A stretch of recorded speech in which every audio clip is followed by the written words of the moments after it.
I never wanted a medal. I wanted silence. The kind of silence that comes when the last helicopter fades behind the mountains and the dust finally settles inside your lungs. The kind of silence my stepfather never understood. The day they pinned the Purple Heart to my chest, the chapel lights caught on the glass case behind the podium.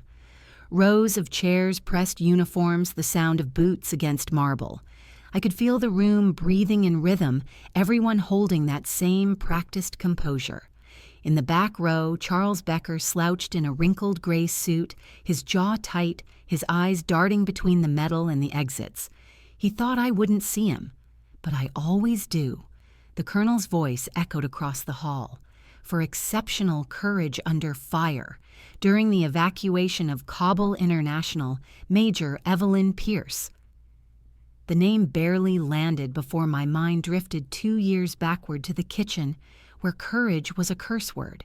That morning in 2021, Charles had thrown his coffee mug at the wall because the news said another convoy was ambushed. He laughed at the headline.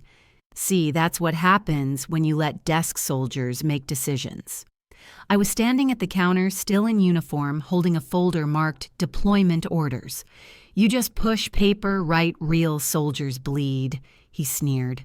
I looked at him the way one studies a fire, close enough to feel its heat, far enough to let it consume itself. Then I guess you'll love what's coming next. He didn't know those were the last words I'd say to him before I left for Kabul. In the chapel, applause rippled polite and controlled. I accepted the medal, smiled for the cameras. When the flashbulbs went off, I turned slightly just enough to let him see the small frame beside the podium, a weathered photo from 1984. His photo. Young Charles Becker, National Guard Administrative Discharge. I'd mailed it to the base anonymously last week with a note, "For display, context matters." The colonel continued. Major Pierce demonstrated composure while coordinating evacuation under direct fire. 3 personnel survived because of her actions.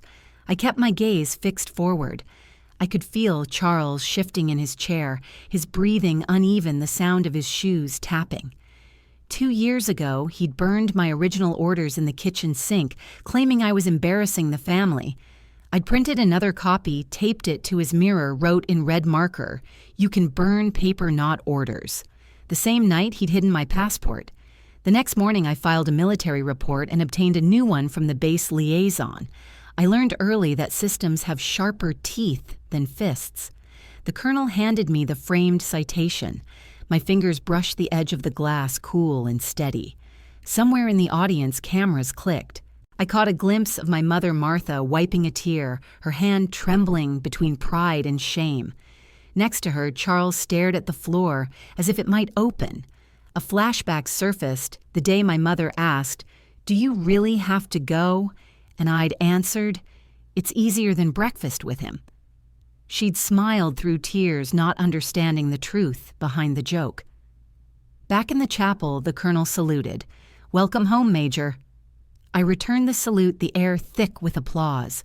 For a moment, the medal felt heavier than the wound it honored. I walked down the aisle. Each step echoed. When I passed Charles, I paused, leaned slightly, and whispered, "Desks don't bleed."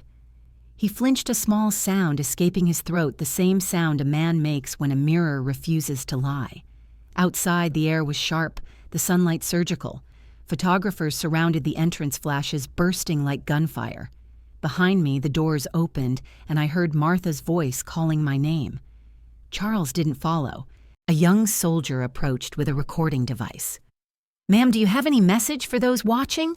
I looked past him toward the flag waving above the base. Just this bravery isn't noise. It's precision under pressure. The interview aired that night. By morning, the clip had 500,000 views. The camera lingered on the frame behind me, the one with Charles's old discharge paper. The internet noticed. So did he. Later that week, an envelope arrived at my mother's house. No return address. Inside was a shattered ceramic mug and a note that said, "Hope you're proud." I was.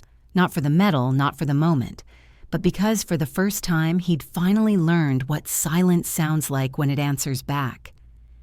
September 2021.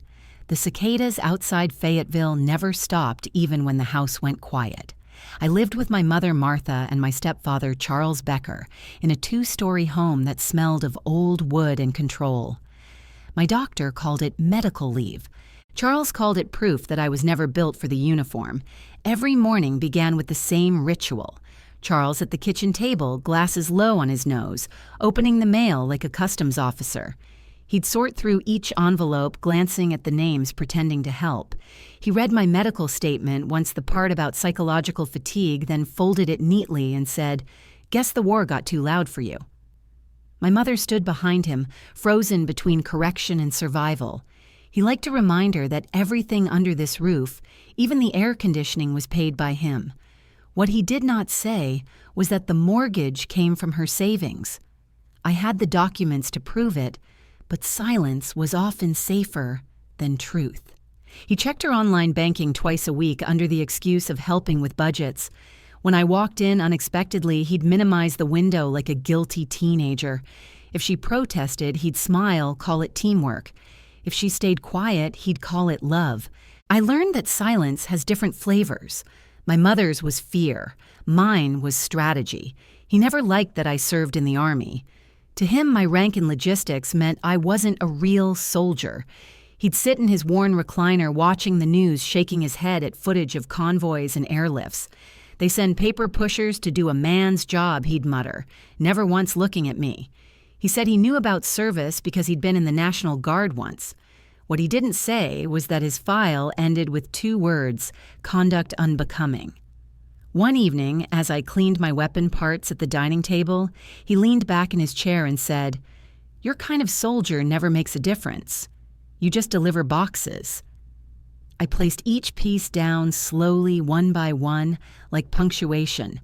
"Boxes full of blood bags, sir, and sometimes body bags." His face tightened. He took it as defiance, not fact. I went to my room afterward, sat on the bed, and pulled out a manila folder marked redeployment. The papers were crisp. I kept them under my uniform shirts out of sight. He hated that I still wore my fatigues when I worked out. "Trying to impress the neighbors," he'd say. "They already think you're damaged goods." I could have told him I was reapplying for active duty, that the Army had approved my medical clearance, that I'd be gone by winter. But I wanted him to choke on his own assumptions. Sometimes the best revenge begins as a secret. My mother tiptoed around him, apologizing for noises, for cooking too late, for existing out of schedule. She once whispered to me, "He means well. He just wants to feel useful." I nodded, though we both knew he only wanted to feel superior. I promised myself that when I left again, I'd take her name off his accounts before I boarded the plane. The nights were longer that September. The television light spilled through the hallway like a silent alarm. I'd hear him complain to the screen about woke soldiers and quota hires, his voice rising as if the newscaster were listening. Sometimes he'd pause the footage on wounded servicemen, lean back and say, "See real courage? Looks like that." I'd stand in the doorway, invisible, remembering the men I'd evacuated in Kabul. He had no idea what courage smelled like when it mixed with burning metal and dust. The worst night came after dinner. A rerun of an old war film was playing. A soldier hesitated on screen, afraid to charge. Charles pointed his fork toward the television and said, "That was your father's problem too. Cowardice runs in blood." The word struck harder than any projectile. My fork froze midair. My mother gasped, told him to stop, but he only shrugged. Someone had to say it. My father had died when I was 13 in a training accident at Fort Benning. He wasn't a coward. He was a man who followed orders into a faulty blast zone. But Charles had rewritten that story so many times that my mother no longer corrected him. I put my plate down, walked to the sink, and washed it in silence. The water was too hot. I didn't flinch. Later that night, I found him asleep in the chair, empty glass beside him, television still on. The blue light made his face look pale, almost harmless. I turned off the TV and stood there a moment longer. I thought of the deployment papers upstairs, the ink drying on my name. I thought of how easy it would be to leave without a word. But silence can do more than protect, it can prepare. The next morning, I brewed coffee, poured his into a mug he favored, the one etched with National Guard 1984. He always bragged about it, though the year was the same as his discharge. I handed it to him, watched him take a sip, and said, "Decaf. You've been drinking it for 2 months." He blinked, confused. "Why operational discipline," I said, "keeps you steady." He didn't understand the joke, but my mother did. Her lips twitched, the smallest rebellion I'd seen in years. That afternoon, as he ranted about politics, I sat at the kitchen counter filling out one last form for redeployment. The radio hummed in the background, a weather report predicting rain. I looked out the window, saw the gray clouds moving in, and thought, sometimes storms start small, just a shift in air, a pause before the first drop. That was my silence. Heavy, waiting, controlled. Ever felt silence weigh heavier than shouting? That was my every night. The envelope looked ordinary, the kind of off-white that disappears against a pile of bills, but I knew its weight before I touched it. Department of the Army, redeployment orders, Kabul, emergency logistics support during the final phase of withdrawal. The date on the orders matched the rumors passing through our channels. Flights were rotating fast. What the document did not carry was permission to feel anything. I took it to my room, closed the door, and let the quiet stretch. I slid the envelope beneath a stack of folded uniforms in the top drawer of my dresser and set my wristwatch on top as if that could keep time still. I told myself I would share it with my mother over coffee, that I would practice calm, that I would not let Charles twist it into another indictment of my worth. Then the air conditioner groaned, and the house settled, and I remembered the way he liked to roam when no one was looking. I locked the drawer and hid the key under the cuff of a shirt. It made me feel prepared. It did not make me safe. The orders lived with me for 2 days. I slept with that dull certainty pressing between my ribs, and when I woke, I trained like I was already airborne. That morning, I took my run past the same sandstone mailbox and the same cracked driveway that had anchored my childhood to one zip code.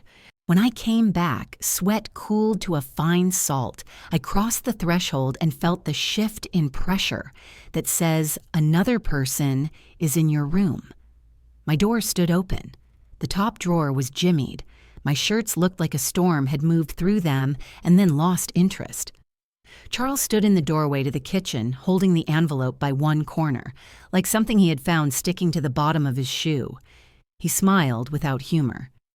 "You hiding souvenirs now, Major?" He pinched the flap and pulled the papers free.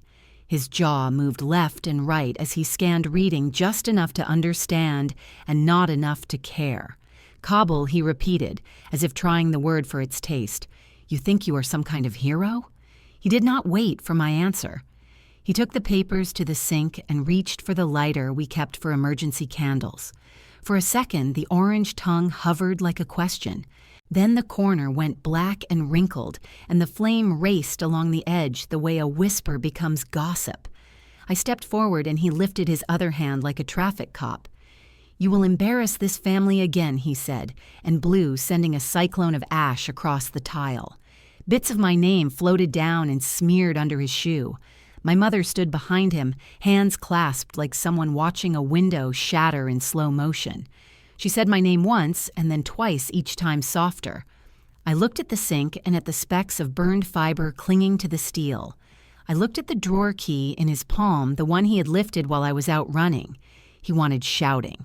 He wanted a scene that proved his point that I was unstable, unfit, too dramatic for the seriousness of service. Silence is an old friend of mine when I need it.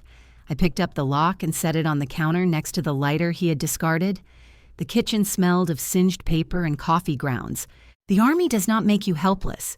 It gives you process. I returned to my room, took my phone, and sat on the edge of the bed with my boots still wet from sweat. I called the unit liaison at Fort Liberty and reported the destruction of official documents. The staff sergeant on the line spoke in a register that steadied my breath. "Come in, Mom. Bring identification. We will reissue." I thanked him and hung up. I returned to the kitchen and opened the trash bin and withdrew the largest unburned fragment. It was the page that held my name and date of birth. the edges curled like a dried leaf. I laid it flat on the counter like a placeholder for the thing he could not erase. He wiped his hands and said I was overreacting. He said he was protecting the household from foolishness. He said plenty of soldiers were resigning and that if I stayed home, it would prove I was decent. I thought of the convoys I had shepherded through mountain passes and of pallets that became lifelines once we got them on the ground.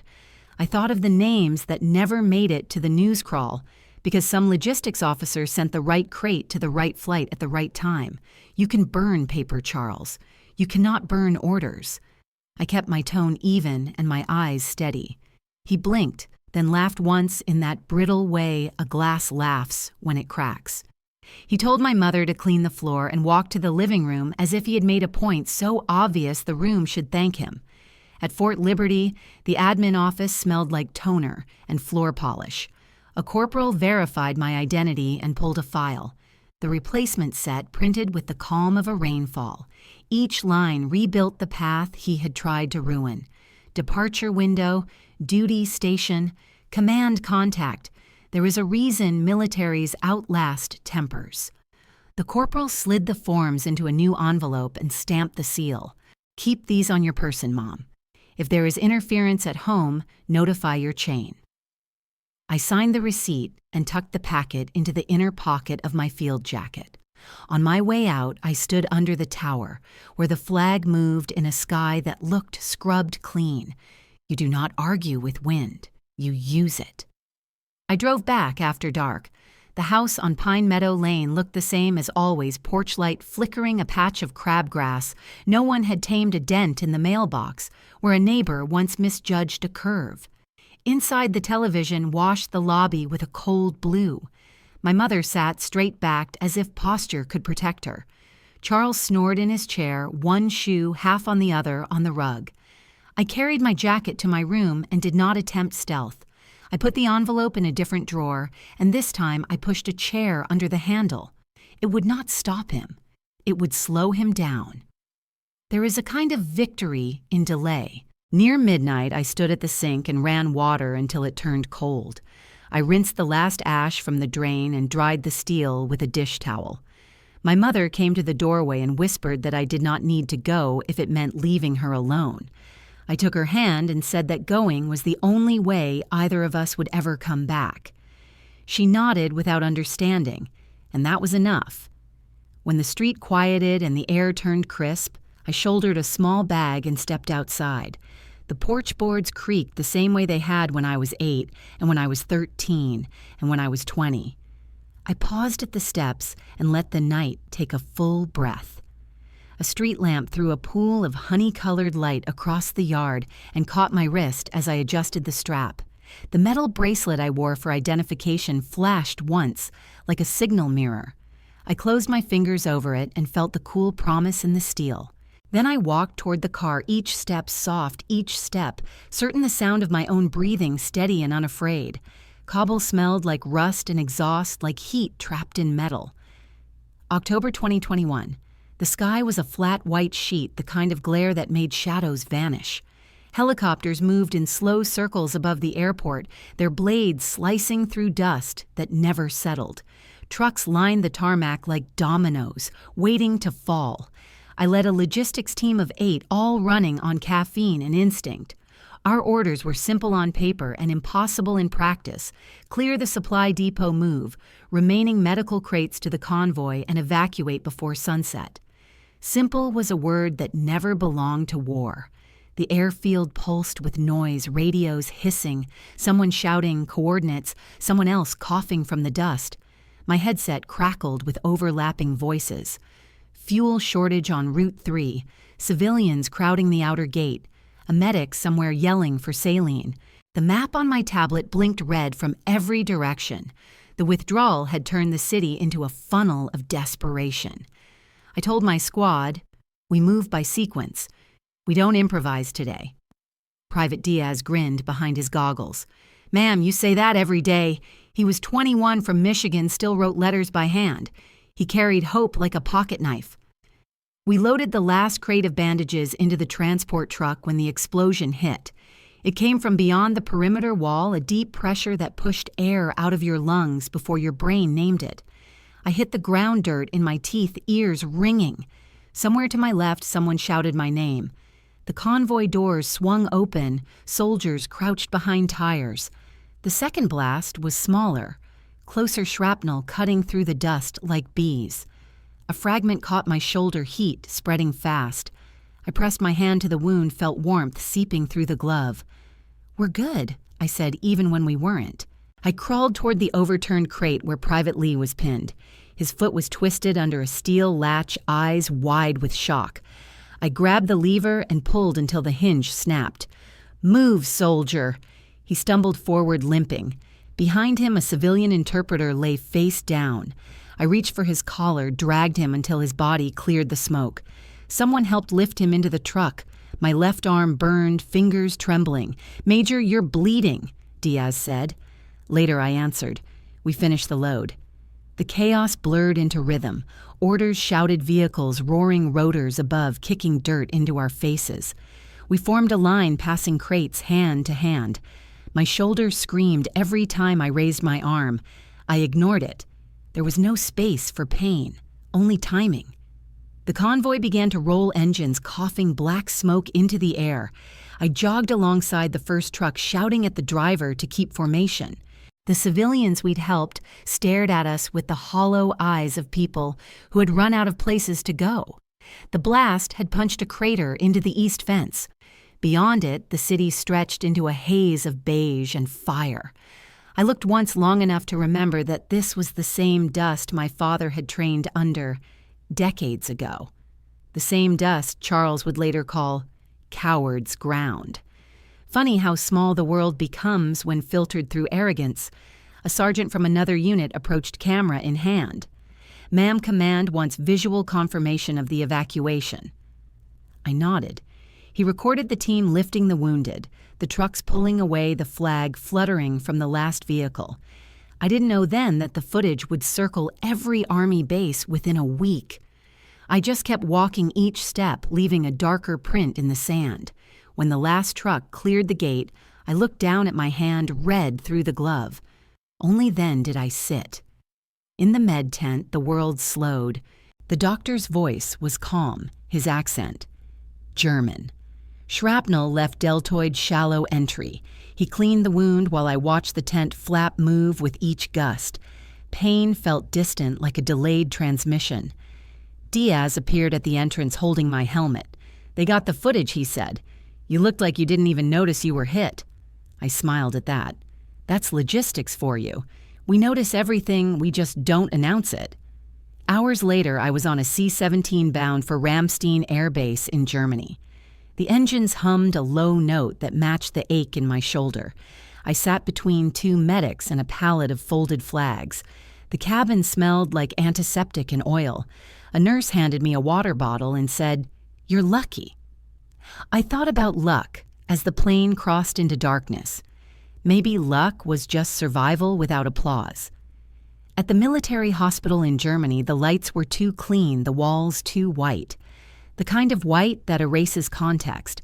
I lay under that sterile brightness and counted the seconds between heart monitor beeps. They stitched the wound, wrapped the shoulder, and told me I'd heal.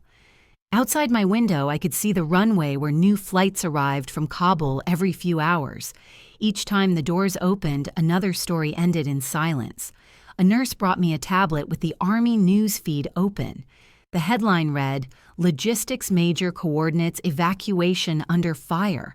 The video thumbnail showed me walking beside the convoy arm-bloodied jaw set. I pressed play. The screen filled with the same dust I had breathed. The audio caught my voice over the noise. "Desks don't bleed." I didn't remember saying it, but it was mine.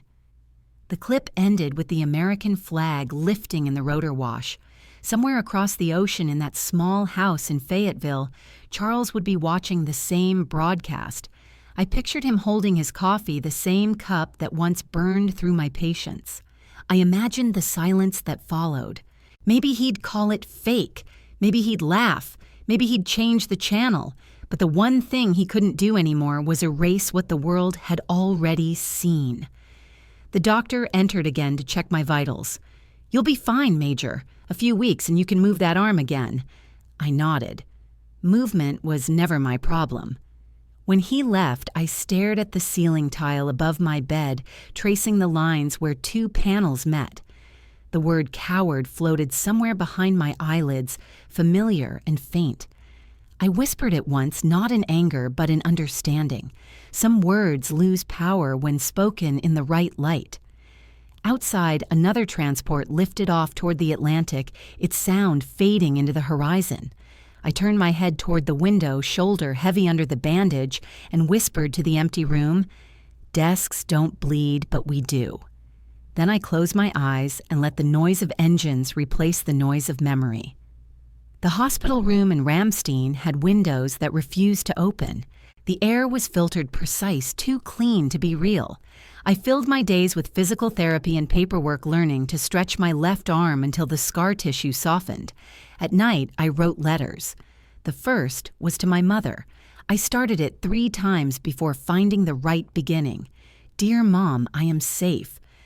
I didn't tell her about the noise, the smell of iron and sand, or the ache that came when the morphine wore off. I told her the food was edible, that my shoulder would heal, that the Army was treating me well. I signed it with love and folded it into an envelope I knew I might never send. There was another letter, shorter, addressed to the house in Fayetteville. That one I sent through the base mail before I could overthink it. It said only that I was proud of what we'd done and that I would be home by December. I hoped she would feel relief when she read it. What I didn't know then was that the letter would never reach her. Charles got to it first. A week later, one of the nurses brought me a care package from the Red Cross. Inside was a card from strangers, a paperback novel, and a letter marked, "Return to Sender." My handwriting looked foreign in the bright German light. Someone had drawn a red line across my name. I stared at it until my eyes blurred. I asked the nurse to check for any messages on file. None. My phone calls to Fayetteville went unanswered. When I finally reached the home number, Charles answered. His voice was calm, polite even. "She's busy, Evelyn. You know how worried she gets. It's better if you rest." I told him to put her on. He said she was sleeping. I heard the TV in the background, the low hum of his nightly routine. "She doesn't need more drama right now," he added. "You're fine. They all fake injuries for medals anyway. Don't make this bigger than it is." The line went dead. I sat with the receiver in my hand long after the call ended, staring at the sterile wall until it blurred into the same white as my bandages. I tried again 2 days later. No answer. The third time, the line disconnected completely. I emailed an old neighbor, Mr. Henderson, asking if my mother was all right. He replied the next day, "She's okay, but Charles said you were resting overseas after a small incident. He said you exaggerated things."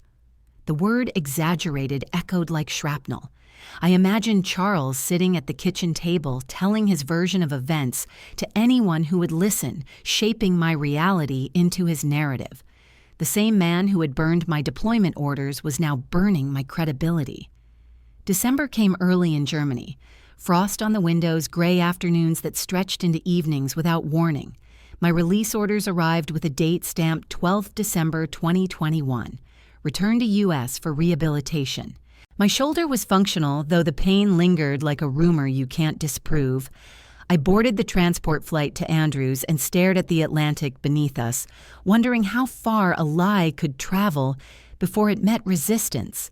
The answer, I'd soon learn, was all the way home. Walter Reed National Military Medical Center was a world of motion, hallways full of uniforms, prosthetics, laughter that didn't quite reach the eyes. I stayed in a shared ward with other injured soldiers, some missing limbs, others fighting invisible wounds. My scar looked small next to theirs, and I hated that Charles's voice still lived, rent-free in my head. They fake it for medals. I avoided mirrors for a while. The first visitor to my room was a chaplain who offered prayer and company. He asked if I wanted family contacted. I gave him my mother's number. 2 days later, he returned with an awkward expression. "They didn't pick up," he said. A man answered. He said your mother is away visiting relatives. That lie was too neat to be spontaneous. I thanked him and said no further calls were necessary. Around Christmas, I was cleared to walk outside the ward. The cold bit through my jacket the same way memory bit through silence. I met a group of volunteers who collected stories for Army News. One of them recognized me from the Kabul footage. "You're the major from the convoy clip," he said. "The one who said desks don't bleed." He smiled as if it was a compliment. I smiled back because it was easier than explaining that home had gone quiet. By New Year's, I was back in Fayetteville. The house looked the same, but the welcome mat was gone. Charles opened the door with a look that mixed surprise and irritation. "Didn't expect you so soon," he said. I asked where Mom was. He shrugged. "Visiting her sister. Left last week." The living room smelled of stale smoke.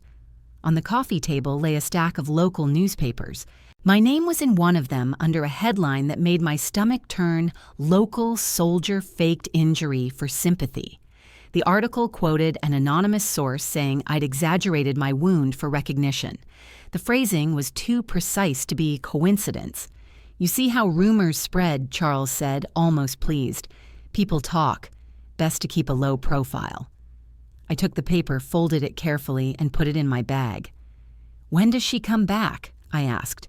"When she's ready," he said. "You embarrassed her enough." I walked to my old room. The drawer that once held my orders was empty. The wall where I had hung my father's photograph was bare. He had replaced it with a framed flag, not mine, his. I turned to him and said quietly, "You've built a nice museum of lies here." He didn't flinch. "Truth's just what people believe first," he replied. That night, I sat in the same bed where I had once planned my return to service. I opened the folded newspaper and stared at the headline until it stopped, meaning anything. The betrayal didn't sting the way it should have. It just settled in heavy and familiar. Outside, the cicadas were gone, replaced by winter's silence. Inside, the hum of the refrigerator sounded like a clock counting down to something inevitable. I wrote another letter to my mother. It said only this: "I'm home, and I know what he told you. I'll wait for the truth to find you." I didn't seal it, I didn't send it. Some messages are meant to stay unsent reminders that silence can be both shield and wound. Sometimes betrayal doesn't come from enemies. It's mailed with your last name. February 2022 came with a cold that bit through the windows of Fayetteville like unfinished arguments. I was living alone by then in a small apartment near the base, the kind of place built for people who had run out of reasons to decorate. My shoulder ached less, but the ache inside my chest hadn't learned to fade. Most days I threw myself into routine. Physical therapy at 7, paperwork at 9, lunch at the canteen, silence after 5. The Army had offered counseling, but I found that work was easier than talking. Talking made the ghosts more vivid. On a Wednesday morning just before noon, 2 uniformed officers from the Army notification team knocked on the door of the Becker house. Their visit was procedural, dignified, the kind of moment built to carry both honor and grief. The taller one, Captain Rhodes, held a folder with my name printed in black. The other, Sergeant Lopez, carried a small box wrapped in white cloth. It was the pre-delivery notification for recipients of the Purple Heart. The standard process required confirmation from next of kin. They had come to congratulate my family and to schedule the formal ceremony. They expected pride, maybe tears. What they met instead was the sound of Charles Becker's voice slicing through the morning air. He opened the door just enough for his face to appear. The smell of stale tobacco drifted out. "Can I help you?" he asked. Though the uniforms made the question absurd. Rhodes introduced himself, explained their purpose, his tone clipped but respectful. "We're here on behalf of Major Evelyn Pierce. She's been recommended for the Purple Heart for her actions during the Kabul withdrawal." Rhodes reached for the folder. Charles cut him off with a short laugh. "Purple Heart, huh? You people hand those out like candy now." Lopez shifted his stance, uncertain whether to speak. "Sir, we just need to confirm family acknowledgement. We'd like to schedule." Charles interrupted again. She doesn't deserve pity gifts. She made a fool of herself and this family long enough. Whatever she's selling, I'm not buying. Rhodes kept his composure, though his jaw tightened. Sir, this is a formal notification. If you're her stepfather, we'll note your acknowledgement. Charles snorted. Acknowledge this? She's fine, just lazy. All those fake hero stories you read online, that's her specialty. Lopez opened his tablet to document the exchange. The form required a field for recipient reaction. He typed the words slowly. Hostile response. Step-guardian refused entry. Dismissive of service recognition. Rhodes closed the folder, thanked Charles for his time, and nodded to Lopez. We'll note it for the record. As they turned to leave, Charles muttered something under his breath about participation trophies and women who couldn't handle real combat. The door shut with a sound like punctuation. Back at the base, Lopez uploaded the report to the system. Standard procedure routed it through personnel channels before reaching my commanding officer. I was in the logistics office 2 days later when Captain Rains called me in.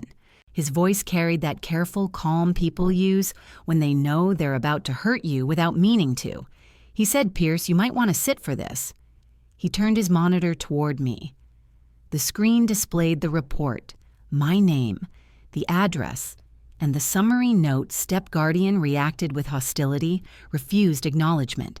The words blurred for a moment before my brain forced them into focus. My throat felt dry. I asked, He actually said that. Rains hesitated. It's documented. I'm sorry, Major. I wanted to laugh or maybe scream, but neither sound came out.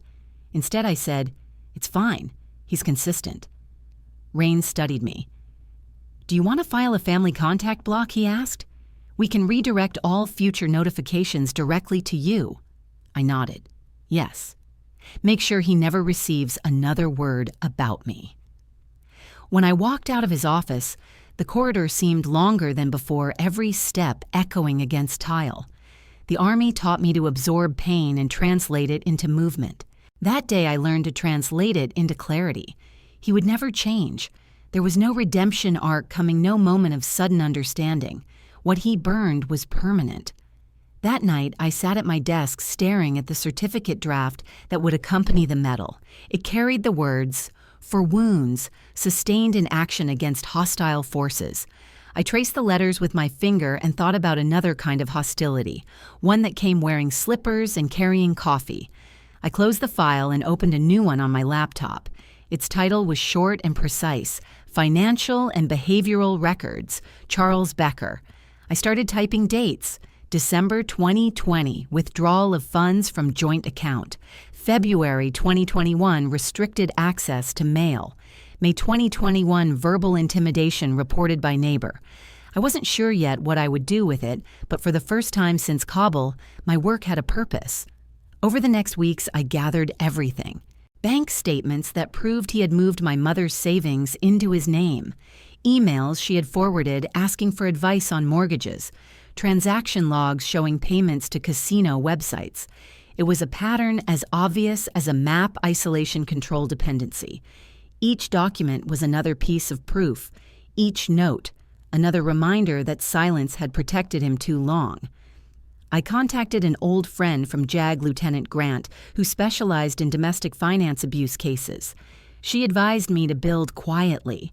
Don't confront him yet, she said. Let the paper speak first. I agreed. Paper doesn't shout, it records.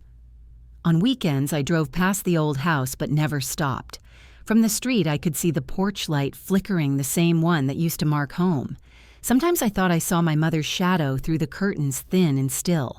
I wanted to knock to tell her the truth, to undo every lie he had planted. But trauma builds walls even thicker than brick. I knew she wouldn't open the door, not yet. One evening, I received an email from a staff sergeant in personnel. Attached was a copy of Lopez's field note from the visit. In the comments section, a phrase stood out, recommendation for internal follow-up due to inappropriate civilian response. The Army, in its meticulous way, had documented my stepfather's cruelty better than I ever could. The file was now official. Proof existed outside of me. For once, his behavior wasn't just my word against his charm, it was ink on paper. I printed the report and placed it in the growing folder. The title at the top remained the same: Financial and Behavioral Records, Charles Becker. It was the first time in months I felt something close to calm. Revenge wasn't the right word for what I wanted. It was correction, the kind that restores balance. I shut off the light and stood by the window watching headlights pass. The night air pressed against the glass, cold and clean. I whispered to myself, not in anger but in recognition. He could mock metals all he wanted. The truth was already knocking. It just came in uniform. Shock fades. Clarity stays. The first time I met Captain Rains outside the base, he carried 2 coffees and a folder thick enough to bend the spine. We sat in the corner booth of a diner off Bragg Boulevard, where the waitress refilled mugs without asking, and the jukebox played old country songs about men who ran out of excuses. Rains was direct, the kind of officer who preferred documentation over sympathy. He said, "We went through your stepfather's financial trail. There's more than enough to open a case if you want one." He slid the folder across the table. I opened it slowly. Bank statements, signed transfers, emails. The pattern was clear, a neat chain of theft disguised as caretaking. My mother's veteran spousal benefits had been rerouted through a joint account that no longer existed in her name. I turned one page and saw something worse: a loan application signed with my name attached to a fake email address that used my old deployment code. The lender had flagged it for verification. Charles Becker had tried to borrow $10,000 pretending to be me. The same man who burned my orders now forged my identity. Paper had become his weapon. Now it would be mine. "Do we go public, Rains?" asked. I stared at the documents. "Not yet," I said. "If I report it now, he'll twist it. He'll say I'm ungrateful or vindictive. He'll turn my mother into his witness again." Rains nodded. Then we billed the record quietly. Every file, every signature. If he's smart, he'll panic first. People like him always leave trails when they think they're cleaning them up. He leaned back, his tone steady. "You don't have to get revenge, Pierce. Just let the truth speak." The words landed harder than he intended. Revenge had always sounded loud, fury, confrontation, shouting across tables. Truth, though, was quiet. It didn't need witnesses to start working. I spent the next weeks like an archivist. Every evening after duty hours, I logged in to check transaction records. I contacted my mother's credit union pretending to verify her address. The clerk hesitated, then whispered that someone had recently updated her signature on file. She faxed me the document. It was neat, practiced, and wrong. He had copied her slant perfectly, but not the pressure. I compared it with her old letters and felt my stomach twist. At the same time, I asked Rains to run a cross-check through JAG's fraud liaison. He called 3 days later. "You were right. He used your VA identification number on a private lender form. The system flagged it because it didn't match your current duty status." I closed my eyes. So the same man who said I faked my injury is faking my identity. "Pretty much," Rains said. "Poetic, isn't it?" "No," I replied. "Predictable." We set up a private digital archive using the Army's secure server. Every file went into its own folder: emails, bank copies, loan forms, even screenshots of text messages. I recorded voice notes narrating what each document meant, because someday someone else might need to understand the story without reading between the lines. Each night before shutting down the laptop, I renamed the folder version by date, as if cataloging a case study in quiet betrayal. A week later, I visited my mother under the pretense of dropping off groceries. She looked smaller, shoulders, drawn hair, grayer than I remembered. Charles wasn't home. His truck was gone, probably parked at one of the 2 bars he still hadn't been banned from. I asked if she had checked her bank balance recently. She frowned. "Charles handles it. He says it stresses me out." I handed her an envelope with the printouts Rains had compiled. "Mom, he's been taking money from your benefit account." Her hand trembled. "No, Evelyn. He wouldn't." Her voice cracked on the second word. "He would," I said softly. "And he did." She didn't speak for a long time. Then she whispered, I signed papers I didn't read. That sentence sat between us like a confession. I told her not to say anything to him, yet not to change passwords or confront. We're going to do this properly, I said. No shouting, just facts. After I left, I drove to a parking lot behind the courthouse and sat there listening to the sound of my own breath. My phone buzzed. It was Raines again. We just got the recording from the loan verification call, he said. The lender saved the voicemail. It's him, Evelyn. He says this is Major Pierce confirming my credit file. Same tone, same words he's used for years to imitate authority. I asked for a copy. He sent it to my encrypted account. I listened once, twice. The voice was smooth, deliberate, confident, the same voice that had once told me I embarrassed the family. I hit record on my own phone and said quietly, "This is the sound of a man burning his own future." Then I saved it to the folder. Over the next month, Raines and I built what he called a living indictment. The evidence spoke in perfect symmetry. He had burned my deployment papers to erase my authority. Now his forged papers resurrected mine. Every lie left a signature, and every signature became a clue. It was almost mathematical. We didn't confront him. We didn't warn him. We just watched the papers speak. One night, I received an alert from the fraud department confirming that the lender had frozen his pending loan.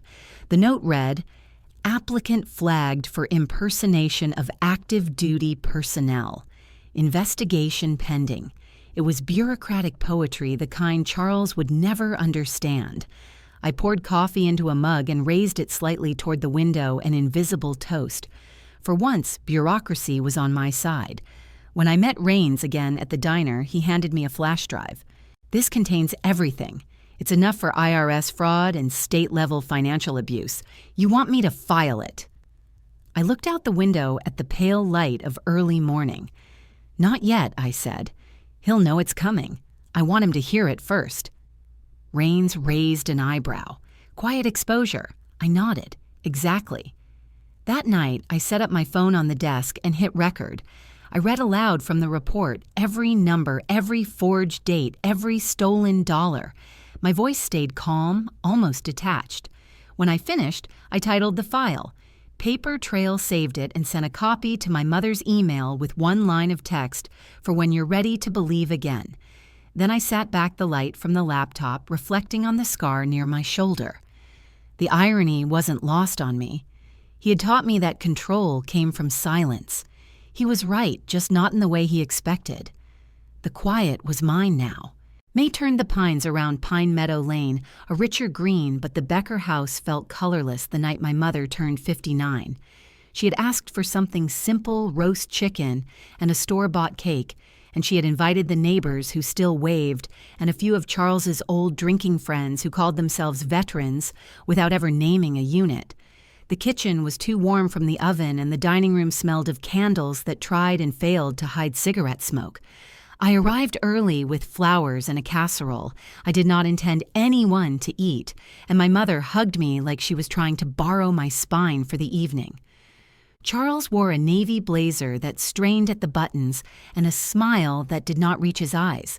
When Mr. Henderson from 2 houses down stepped through the door with his worn ball cap and a small digital camera in his pocket, I felt the air change. He had been a medic in Vietnam and spoke rarely about it. He shook my hand and whispered, "Good to see you standing tall." I nodded and told him he looked the same as the photo above his mantel, the one with the river behind him and a cigarette hanging from his mouth. He smiled and moved to help my mother with the plates.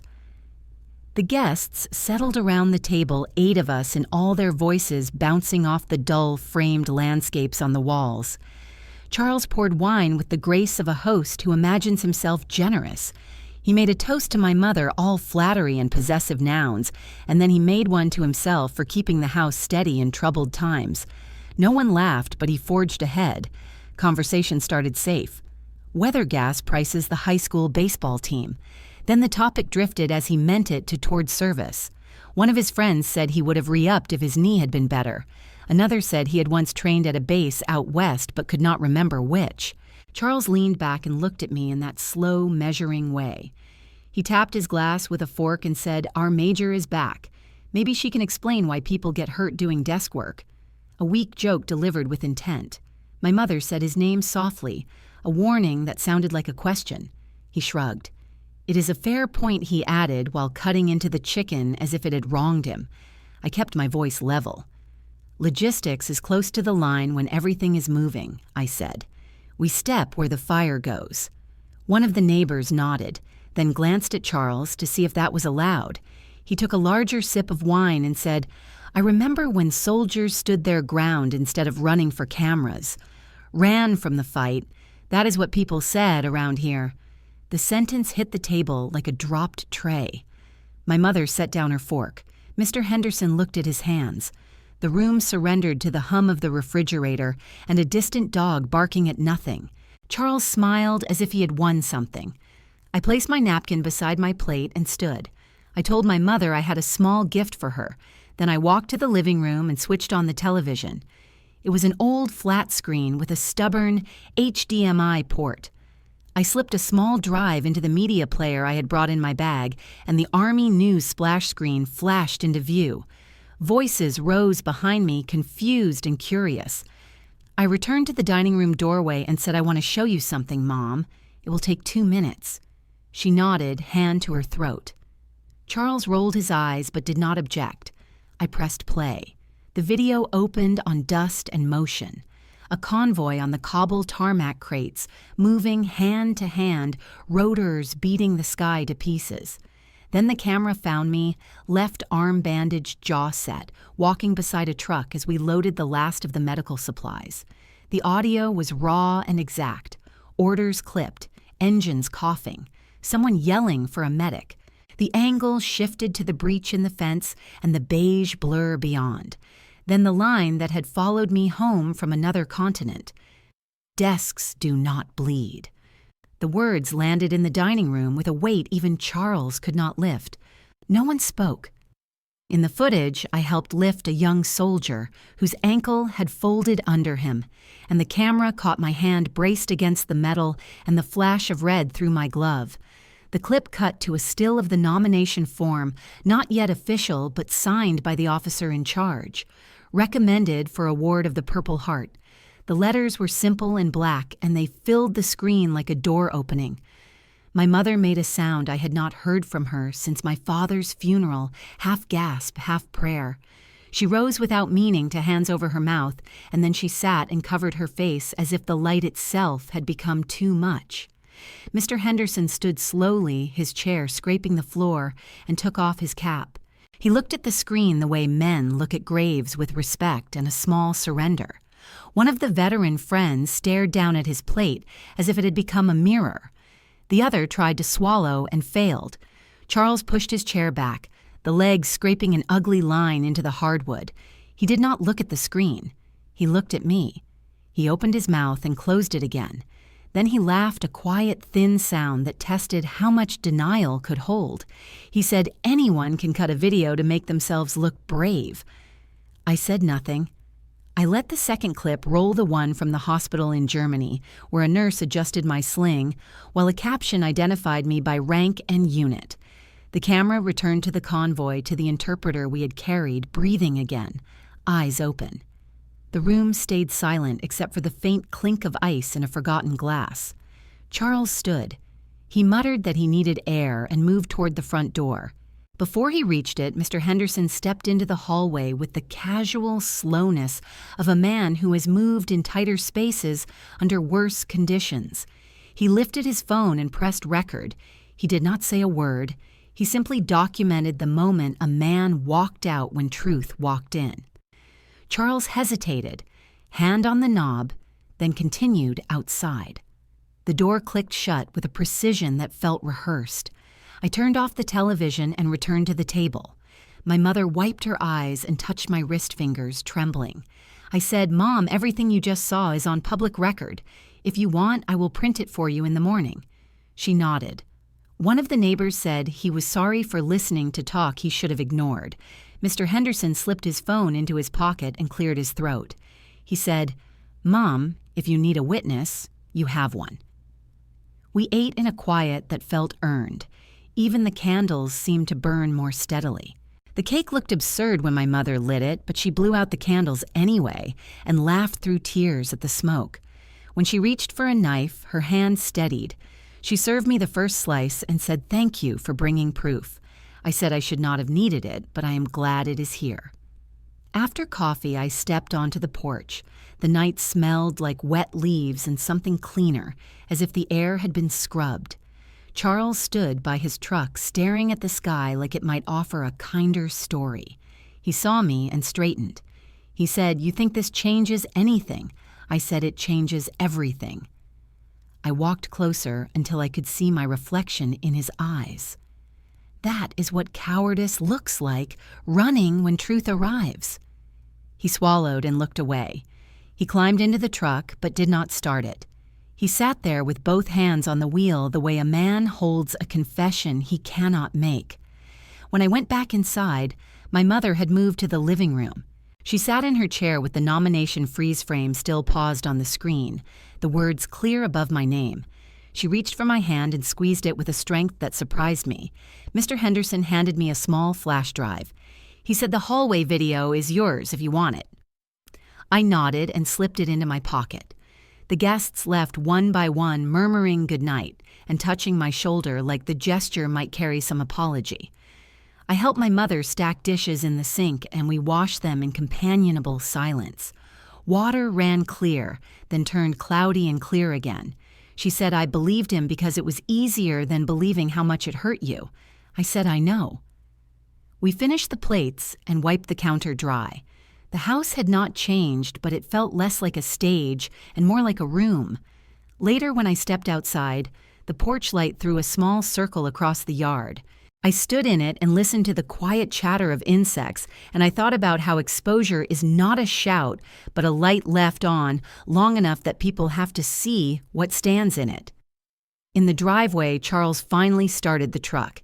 He backed out without looking at me and drove away with his headlights off for half a block before he realized his mistake and turned them on. The sound faded, and the night returned to itself. I looked up at the window where my mother had drawn the curtain, and I felt a kind of stillness I had not known in years. Public exposure is supposed to be loud, but sometimes it is just a room full of people who will not lie for you anymore. By the following week, the quiet streets of Pine Meadow Lane had turned into a corridor of sideways glances. News traveled faster than wind in a small town, and people who once laughed at Charles's jokes now crossed the street before he reached them. The same men who had saluted his stories at the barber shop stopped looking up when he entered. Their wives whispered behind checkout counters, voices soft but sharp. Even the postman, a man too polite to gossip, started leaving their mail at the edge of the porch instead of the box by the door. Shame, it turned out, carried its own gravity. My mother called 3 days after the dinner. Her voice trembled through the line. She said she was sorry for everything she had not seen. I listened, not because I wanted to hear regret, but because I needed her to speak it aloud. When she paused, I said, "You believed him because it was easier than believing me." The silence that followed did not feel cruel. It felt like surgery, necessary and exact. She whispered, "I know." Then she asked if I would come by. I told her I would in time. Meanwhile, Charles tried to reclaim control. He told anyone who would listen that the video had been edited, that the Army gave medals for paperwork now. But the neighbors had seen my mother cry at that table, and they had seen him walk out when the truth played on screen. No version of his story could erase the image of his back turned. He stopped showing up at the bar. He mowed the lawn at night, headlights sweeping the yard like he was looking for pieces of a life he could still fix. In March, my mother contacted an attorney recommended by Captain Rains. Together, they filed for financial review under the state's Elder Protection Statute. I stayed out of the paperwork but offered the evidence I had collected: bank statements forged, signatures, 2 voice recordings of him directing transfers to a personal account. The legal process was slow, deliberate, and indifferent to charm. By April, the investigators from the Social Security office arrived. They combed through 5 years of withdrawals and found what we already suspected. He had been siphoning small increments from my mother's disability benefits and even attempted to open a line of credit in my name using an address that no longer existed. Fraud in small towns is like rotten wood. It hides until the surface splits. When the letter arrived, summoning him to the county courthouse, he showed up in a suit that fit poorly and smelled of mothballs. My mother sat in the gallery, hands folded in her lap, her face pale but steady. I took a seat 2 rows behind her unseen when he entered. The judge read the charges in a voice as neutral as rain. Charles nodded, then shook his head, then stared at the floor. His lawyer tried to paint confusion to say the withdrawals were accidental. But the documents told their own story. His signature curved the same way on every forged form. The prosecutor presented the evidence without flourish.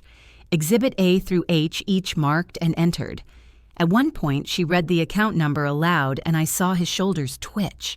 The clerk coughed to cover the sound. The case did not take long. The judge pronounced a guilty plea with probation and restitution. Small justice, but clean. Charles would repay what he stole, attend counseling, and forfeit joint control over any financial accounts belonging to my mother. When the gavel fell, the sound was softer than I expected. He stood motionless for a moment, then turned, scanning the room. His eyes caught mine through the glass partition near the exit. The recognition broke whatever remained of his composure. His lips moved, forming words I could not hear. He raised a trembling hand as if to explain, to defend, or to beg. I did not move. I simply watched him the way a medic watches a wound close. His face drained of color, and the bailiff guided him toward the hallway. Outside the courthouse, the air smelled of spring rain and hot asphalt. Reporters from the local paper waited near the steps, hoping for a statement. None came. My mother declined to speak, clutching her handbag like an anchor. I walked beside her to the car. She stopped halfway across the lot and said I thought justice would feel louder. I told her sometimes, silence is the sound of something ending right. In the weeks that followed, the gossip burned itself out. People grew tired of talking when there was nothing left to guess. My mother returned to her garden trimming roses that had wilted from neglect. She started keeping a journal again. Small notes about the weather, her medications, the neighbors' dogs. She told me she planned to sell the house by summer. I said I would help. As for Charles, he moved into a rented apartment above the hardware store. He walked differently now, slower, smaller. I saw him once while driving through town. He stood outside the grocery reading the public notice board, pretending not to notice the empty space around him. I did not stop. At night, I replayed the dinner in my mind. The silence that followed the video, the look on my mother's face, the sound of his retreat. Justice is rarely cinematic. It unfolds in paperwork hearings and quiet decisions made behind glass. But it lasts longer that way. It leaves no room for him to rewrite it. One evening in June, Captain Rains called. The paperwork for my Purple Heart had cleared. The medal would arrive by mail, he said, unless I wanted a ceremony. I told him the mail would be fine. When the package came, I did not open it right away. I placed it on my desk beside the old photo of my father in uniform, the one Charles used to mock. It stayed there for days until the evening light hit the corner just right. I slit the seal, lifted the box lid, and let the light catch on the ribbon. No fanfare, no applause. Just a quiet confirmation that truth had survived every attempt to burn it. Later that night, I drove past my mother's house. She'd replaced the porch bulbs and the yard lights were back on. The windows glowed a soft amber, steady and human. For the first time, the house did not look haunted. I parked for a moment, engine idling, then drove on toward the ridge road where the horizon opened into a long stretch of dusk. In the mirror, Fayetteville shrank into a scatter of lights, and I felt the weight in my chest shift from grief to something lighter. Some battles end without flags or parades. They end in courtrooms and kitchens and signatures and small apologies. They end when you no longer need anyone to believe you because the truth stands on its own. I thought of that as I drove the sky deepening into night, the world moving forward on its quiet axis. Justice, it turned out, did not shout. It whispered, and the town finally listened. August sun draped Fort Liberty in a steady golden heat that seemed to hum against the flagpoles. The courtyard outside the main hall was lined with rows of white chairs, each one facing the small stage, framed by 2 national flags. The Army band tuned softly under the shade, brass glinting in the light. Beyond the perimeter fence, cicadas droned their endless rhythm as if the world outside still moved, while time inside the fort paused to take notice. I arrived early, uniform pressed to sharp lines, the Purple Heart ribbon pinned just below my nameplate. My left shoulder still ached when I lifted my arm, a reminder of the morning cobble turned to smoke. But pain had become background noise, like the hum of the bass itself. My mother walked beside me, holding her small clutch, as if it were a compass. She smiled at every soldier who greeted us. Behind her, Charles followed at a distance. He wore a gray suit that looked borrowed, his tie too long, his face drawn. The organizers led us to the front row, though I could feel his presence settle somewhere in the last. The ceremony began with precision. The color guard entered first boots, striking pavement in rhythm. The flags tilted forward as the national anthem began. Everyone rose. The sound of it, brass and wind layered with the faint scent of gun oil, filled the courtyard. For a moment, I was back in the desert sunlight and static and the pulse of engines. When the final note dissolved, the commanding officer stepped to the podium. He spoke of service, of sacrifice that does not always wear scars visible to others. Then he read the names of those receiving commendations. Mine was third. Captain Evelyn Pierce for actions of valor during evacuation operations, Kabul, Afghanistan, 2021. The words were steady, but my heartbeat was not. I walked to the stage. The air shimmered from the heat, and every sound felt amplified, the creak of a chair, the shift of fabric, the faint rustle of paper. The colonel pinned the medal to my uniform, his hand firm and brief on my shoulder. Cameras clicked. Somewhere in the crowd, a local reporter adjusted her lens. I turned to salute, then faced the audience. The light caught on the medal, throwing a soft reflection onto the podium. I took a breath and stepped closer to the microphone. The speech had taken me weeks to write, but in that instant it felt as if it had been waiting inside me far longer. Courage isn't noise, I began. It's persistence under fire.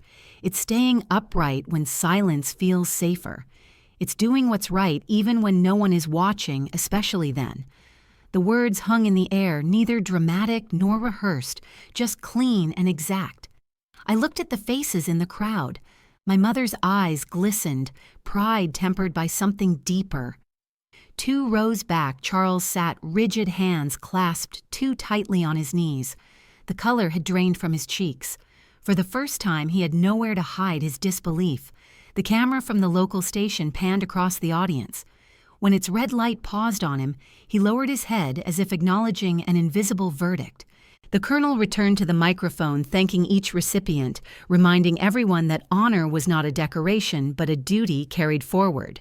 The band played softly again. Applause followed, restrained at first, then warm. As I stepped down from the stage, I caught the faint reflection of the flag in a window nearby.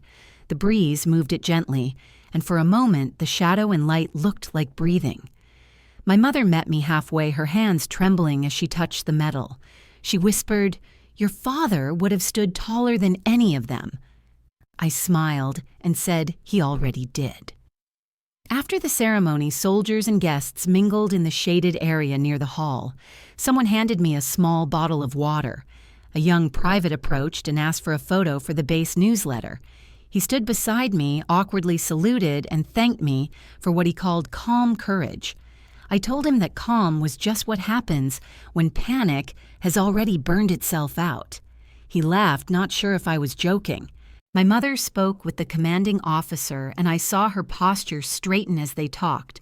She was no longer the woman who sat crying at a dinner table. She looked like herself again, unafraid of taking up space. I turned and saw Charles lingering by the exit. He had stayed through the entire event, though no one asked him to. He seemed smaller than the man who used to fill rooms with his opinions. He met my eyes across the crowd and nodded once, a gesture that might have been respect or resignation. He approached slowly, stopping a few feet away. "You did well," he said, his voice dry. "You deserved that." I held his gaze and replied, "It wasn't about deserving, it was about truth." He nodded again and looked down. The TV crew passed by and the cameraman caught the frame just as he lowered his head. The reporter whispered something about perfect timing. The shot would air that night the local channel's segment titled "Fort Liberty Honors Returning Heroes." In the background, for less than 2 seconds, viewers would see him bowing not in applause, but in quiet acknowledgement. As the guests began to leave, the band packed their instruments and the flags were folded with deliberate care. I stayed until the courtyard emptied, watching the sunlight fade into amber. The colonel approached one last time, shook my hand, and said, "You've carried your silence long enough. Let others speak for you now." I thanked him and walked toward the parking lot where my mother waited. The medal felt heavier than I expected, not because of the medal itself, but because of the story it no longer had to prove. On the drive home, my mother hummed softly to the old country station, her window half open. The air smelled of pine and sun-warmed asphalt. When we reached the edge of town, she said, "He might never say it, but you changed something in him." I answered, "Maybe, but even if he doesn't change, the story did." She nodded and smiled faintly. That night, the ceremony replayed on the evening news. The segment ended with my speech, my voice steady through the static. "Courage isn't noise, it's persistence under fire." The screen faded to the flag, waving against the sky, and the reporter's closing line echoed softly. "Fort Liberty salutes those who stood where others fell." The camera lingered a moment longer on the crowd, catching Charles in profile, his head bowed. It was the first time in years I saw him silent without cruelty in it. Later, as I placed the medal in its box, I thought about the long road between Kabul and this quiet town, between shame and recognition, between noise and peace. Some wars end on paper, others end in the stillness that follows truth. For me, it ended in that courtyard with music light and the sound of a man who could no longer look away. If you have ever been doubted by your own blood, remember time salutes truth. 6 months passed, and December arrived with a kind of hush that felt earned. Fayetteville glimmered under pale holiday lights, each porch competing softly with the next. The air smelled of pine and distant smoke, and the cold carried a stillness that pressed gently against the windows. My mother's house looked different now. She had painted the shutters green and planted winter pansies in the front bed. Inside, the old photographs had returned to the walls, but not all of them. The one of Charles in uniform, the National Guard portrait, from before his discharge was gone. The space it left was filled by a watercolor of the Blue Ridge Mountains, something she had painted herself. We celebrated Christmas quietly that year, just the two of us. I cooked roast chicken and mashed potatoes, and she laughed when I burned the gravy. There was warmth, but no noise. Peace had a sound of its own, the faint ticking of the kitchen clock and the whisper of wind through the vent. That morning after breakfast, I went outside to check the mail. A small envelope sat alone in the box, handwritten in block letters. The return address read simply, C. Becker Winston, Salem. The handwriting looked careful, almost practiced, as if each stroke had been slowed by hesitation. I stood there for a long moment before taking it inside. My mother saw it and froze her hands wet from rinsing dishes. She did not speak. I said I would read it in my room, and she nodded.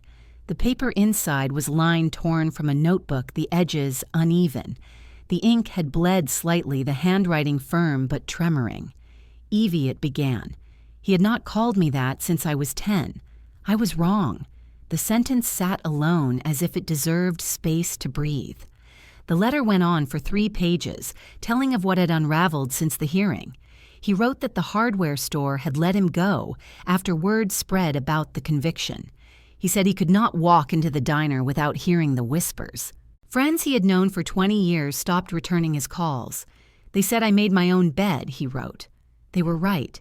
He mentioned his health declining the doctor visits, unpaid the apartment growing smaller each month, and then a line that made me pause longer than the rest. I thought power was control, but I learned it was truth. You had it all along, and I was too proud to see it. Near the end, the handwriting faltered. I know you owe me nothing, but I needed you to know I'm sorry. I was wrong, Evie. He signed it, Charles, without flourish. No dad, no love. Just the name, plain and final. I folded the pages neatly and slid them back into the envelope. The paper smelled faintly of smoke and old ink, a scent that belonged to memories I had already buried. I placed the envelope inside a drawer beneath old deployment photos and shut it quietly. The sound of wood closing felt definitive, like the click of a lock turning from inside. I did not reply. There was nothing left to say that silence could not say better. Later that evening, I sat at my desk with my laptop open. The inbox blinked with unread messages from the base year-end reports and invitations for reunions. Among them was an old thread with Captain Rains.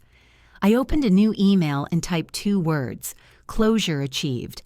I stared at the screen for a moment before pressing send. It felt less like an announcement and more like a declaration to myself. No anger, no triumph, just completion. Outside, the wind picked up, rattling the window slightly. I stood and looked out across the neighborhood. Christmas lights glowed in the distance, reflections blinking in puddles from the day's rain. Somewhere a radio played faint carols. My mother came in with 2 mugs of cocoa and sat beside me. She asked if I was all right. I said yes, meaning it. She did not ask about the letter. She didn't have to. She looked at the medal on the shelf above my desk, then at me and said softly, "You did everything right." I told her the truth. Didn't need to shout it. Just needed time to stand. A week later, the attorney handling restitution sent confirmation. The final payment from Charles had been processed. He had sold his truck to cover the remainder. The note at the bottom of the report read, "Debtor, relocated out of state." There was no address. I felt nothing but a quiet kind of symmetry. He had tried to erase my record once. Now his own record carried the mark he earned. On New Year's Eve, I drove alone to the overlook near Bragg Road where the town lights spread below like a sea of stars. I took the envelope from my coat pocket, the one he had written, and held it against the cold air. I read it one last time slowly. Not for forgiveness, but for understanding. Each line sounded smaller than the last, and by the end, it no longer hurt. I folded it again and placed it under a smooth stone at the edge of the overlook, letting the wind decide what to do with it. Maybe it would stay. Maybe it would scatter. Either way, it was gone. On the drive back, the clock on the dashboard ticked toward midnight. Fireworks began over the river, distant bursts of color against the dark. I thought of the younger version of myself, the one who once believed justice needed an audience. She would have waited for applause for validation. But now I understood that revenge does not always burn it, sometimes exhales. It is the sound of balance returning the quiet that follows when truth finishes speaking. At home, I turned off the lights and stood by the window. My mother had gone to bed. The street was empty except for the faint shimmer of snow beginning to fall. I took the Purple Heart from its case and placed it on the windowsill. The metal caught the glow from the Christmas tree, a soft pulse of red and silver. In that reflection, I saw not victory, but peace. Somewhere in another state, a man I once feared now lived alone, accountable not to me, but to the truth he could no longer bend. That was enough. The world did not need punishment louder than consequence. Justice had already spoken in its own measured way through paperwork silence and the unrelenting passage of time. I closed the curtains, turned off the last light, and whispered to the quiet room Merry Christmas. It answered in stillness the truest kind of reply. By spring 2024, Fayetteville had shifted from gray to green again. The air outside Fort Liberty carried the smell of cut grass and jet fuel, a mix that always meant life was still moving. I I rented a small apartment just off Rayford Road, 2 rooms and a balcony overlooking a parking lot that filled with soldiers' cars by dawn. It wasn't much, but it was mine. The mornings began with coffee black and quiet, followed by the sound of cadence calls echoing from the base. That rhythm used to sting like a reminder of what I'd lost. Now it felt like a heartbeat I had reclaimed. I started teaching logistics courses for new recruits at the training division. My classroom was small white walls lined with maps and flow charts. The students were mostly 19 or 20 faces, half eager, half scared. They called me ma'am with that blend of respect and curiosity, reserved for someone who had already seen what they were only imagining. I taught them how to keep convoys alive, how paperwork could save lives if handled right, how one mislabeled crate could starve a platoon. They laughed when I told them logistics was quiet heroism, but they listened harder after the first week. Every afternoon I walked past the flagpole outside the training building. The wind always caught the edge of the flag just enough to make it snap once before it settled. The sound reminded me of Kabul, of the night sky glowing with rotor lights, of the smell of sand and diesel. But the memories no longer hurt. They had weight, not wounds. Sometimes a new cadet would ask about my medal.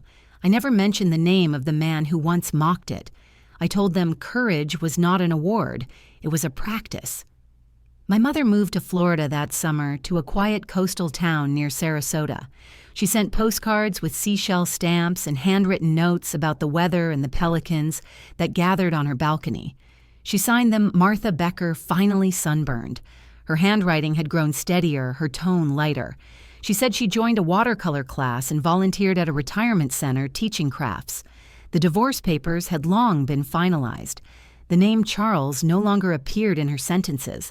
That absence was its own form of healing. I spent weekends helping at a nonprofit called Valor within a small organization run by female veterans who had survived domestic abuse. We met every Thursday evening in a converted warehouse near the airfield. The walls were covered with murals painted by survivors, bursts of color over steel. I led workshops on structure and strategy, teaching women how to track finances, how to read contracts, how to navigate the Veterans Affairs system without getting buried in forms. They listened not because I was smarter, but because I spoke their language, the language of quiet resilience. One of them, a Marine named Dana, once asked me if I ever thought about forgiveness. I told her forgiveness wasn't a medal to hand out. It was distance. She laughed softly and said, "Then you've already got yours." That night I went home and sat by the window watching the lights of the base flicker in the distance. She was right. Distance was peace measured in miles and silence. The Purple Heart hung in a simple frame on the wall above my desk. Beside it, I placed the folded flag that had once covered my father's casket. Beneath both a photograph of my unit in Kabul, 8 faces dusty and sunburned, grinning under the same sky that once felt endless. I did not arrange them for display. I arranged them for balance. Every symbol, every memory carried its own story, and together they formed a language of survival. Life settled into a rhythm that did not feel like waiting anymore. Mornings at the base, afternoons grading reports, evenings reading on the balcony. Sometimes I caught myself smiling for no reason, surprised that peace could arrive without ceremony.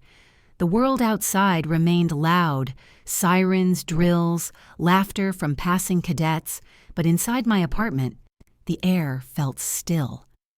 I learned to cook again, learned to sleep without leaving a light on. The nightmares had faded into distant echoes. One day in late July, a new recruit stayed after class. He had noticed the Purple Heart on the classroom wall. "Ma'am," he said, "didn't that hurt?" I asked what he meant. He pointed at the medal. "Getting that. You gotta get hurt first, right?" I smiled and said, "Yeah, but pain isn't the hardest part. It's what you do after that counts." He nodded slowly, as if he understood more than his age should allow. When he left, I turned off the lights and stood in the doorway, watching the empty chairs lined up like a formation. For the first time, I realized that teaching was its own kind of battlefield one where victory meant someone else walked out stronger. In September, I attended a veterans conference in D.C. The keynote speaker spoke about recovery as a form of service, about how healing others kept your own story alive in a gentler way. When the lights dimmed and the slideshow began, one image flashed across the screen, a photo from Fort Liberty, my ceremony. My name appeared briefly beneath it, just a caption. A few people turned toward me, whispering. I did not feel embarrassed or proud. I felt present. I had become part of something that moved beyond one family's noise. Back home, fall rolled in with slow rains and the smell of wet asphalt. I spent Sunday evenings writing letters to soldiers, still deployed small notes, reminding them that their stories would matter even when no one was watching. The act of writing steadied me. I no longer wrote to fill silence, but to honor it. One night, as the wind pushed against the balcony door, I looked at the framed flag and medal one more time. The light from the lamp caught the glass, making it shimmer faintly. It looked less like an award and more like a mirror. I saw myself reflected not as the woman who had been called coward, but as someone who had rebuilt from the ashes of other people's doubts. Healing, I realized, wasn't about forgetting. It was about living fully enough that the past stopped taking up so much space. I closed the curtains, turned off the lights, and let the quiet settle. Tomorrow, the cadets would run drills again, the same rhythm of boots on pavement. And I would be there, steady, ordinary, alive. March 2024 began with rain that seemed to linger longer than winter should. The mornings carried that clean scent of earth and asphalt, the kind that made every sound sharper. I was grading reports when the knock came 3 steady taps against the front door, polite but insistent. For a second, I thought it might be another delivery from the base. I opened it, expecting a clipboard, but instead found a young man in uniform standing under the small awning, rain sliding off his cap. His boots were muddy, his expression nervous in the way only new soldiers could manage. He stood at attention before remembering he was on a doorstep, not a parade field. "Ma'am," he said, voice almost cracking, "sorry to bother you. I joined because of your speech." The sentence caught me off guard. My speech, I asked, unsure whether he meant the ceremony or something else. He nodded quickly. "At Fort Liberty, ma'am. They showed it during orientation. The part where you said courage isn't noise. It's persistence under fire. That's when I decided." He looked down for a second, embarrassed by the confession. "I wanted to tell you in person." I stepped aside and told him to come in. The smell of rain followed him into the small apartment. He stood awkwardly near the bookshelf, eyes catching on the framed medal and the folded flag above it. "You were there," he said quietly. I nodded. "Kabul," I replied. He hesitated, then asked, "Did it hurt?" His question carried no curiosity, just reverence. "Yes," I said, "but not in the way people think. Pain ends. Silence lasts longer." He nodded slowly as if memorizing it. Then he smiled a little unsure and said he had to report back to the base. I walked him to the door. Before leaving, he turned once more. "Thank you, ma'am, for showing what quiet strength looks like." Then he saluted, not sharp but sincere, and walked back into the rain. I watched until he disappeared around the corner, his reflection breaking apart in the puddles. After he left, the apartment felt softer somehow. I returned to my desk, but the papers in front of me blurred. The metal on the shelf caught the morning light, glowing faintly against the wall. I reached up and touched the glass. It was cool under my fingers, and for a moment, I thought of the long chain of moments that had led here. The burning paper, the silence at the dinner table, the courtroom, the ceremony. The letter I never answered. Every piece had built toward this quiet knock, this proof that truth travels further than anger ever could. Outside, the rain slowed to a drizzle. The flag across the courtyard lifted slightly, the red and white stripes folding and unfolding like breath. I opened the window just enough to let the air in. It carried the faint hum of the bass drills in the distance. The sound wasn't haunting anymore. It was grounding. I poured a cup of coffee and sat by the window, the same ritual that had once filled years of waiting. The steam rose slowly, curling like thought.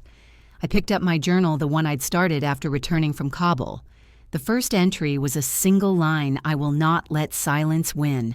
The last page was blank. I wrote, "It didn't." The clock ticked softly behind me. I thought of my mother in Florida, probably out painting by the pier, her wide straw hat shielding her face from the sun. We spoke every Sunday now, no secrets left to guard. She often said she wished she could meet the recruits I taught to tell them they were safe. Because people like me existed. I told her she already had, she raised one. Around noon, the sky cleared completely. I stepped outside, locking the door behind me. The air smelled of wet pine. I walked to the training building where a maintenance crew had been polishing the Hall of Valor plaques for an upcoming ceremony. The hallway was long lined with brass and wood names etched in order of service. The janitor nodded as I passed his reflection moving alongside mine in the polished floor. At the end of the corridor, a new plaque gleamed under the fluorescent light. It read Major Evelyn Pierce, Logistics Corps, Fort Liberty. I stood there for a long time, tracing the engraved letters with my eyes. They looked permanent, but humble, just metal and light, yet they carried more weight than any voice could. I didn't smile. I didn't cry. I simply stood, breathing evenly, feeling the quiet of recognition, without spectacle. A reporter walked by with a camera and paused. "Mind if we include you in the background?" she asked. I nodded and she adjusted the frame. The lens caught the reflection of the plaque, the faint shimmer of the Purple Heart, pinned on my jacket, and the shadow of the flag behind me. When the light hit just right, the scene looked less like pride and more like closure. I left the hall and walked toward the base gate. Beyond it, the town stretched wide and ordinary. Children rode bikes past parked trucks. A bakery window displayed pies cooling on racks. The world went on unknowing and unbothered by one soldier's story, and that felt exactly right. The true victory wasn't in being remembered. It was in living freely enough not to need it. That evening, as the sun dipped low, I returned home and sat once more by the window. The metal still caught the last light, turning from gold to amber as the shadows lengthened. I thought of Charles then, not with anger, but with distance. Somewhere he existed in another state, quieter, now smaller. The world had already delivered what needed to be said. I didn't need to say it again. The rain returned softly after dusk. I left the window open just enough to hear it. The rhythm reminded me of the cadence calls from years ago, steady, deliberate, unbroken. I realized I no longer felt like I was surviving something. I was simply living.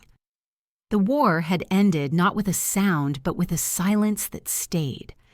I placed the coffee cup beside the framed metal and turned off the light. The room glowed faintly from the street lamps outside. The folded flag, the photograph, the medal all lined together like punctuation marks at the end of a long sentence. Justice, I thought, doesn't always roar. Sometimes it arrives quietly, like a knock at the door you finally have the strength to open.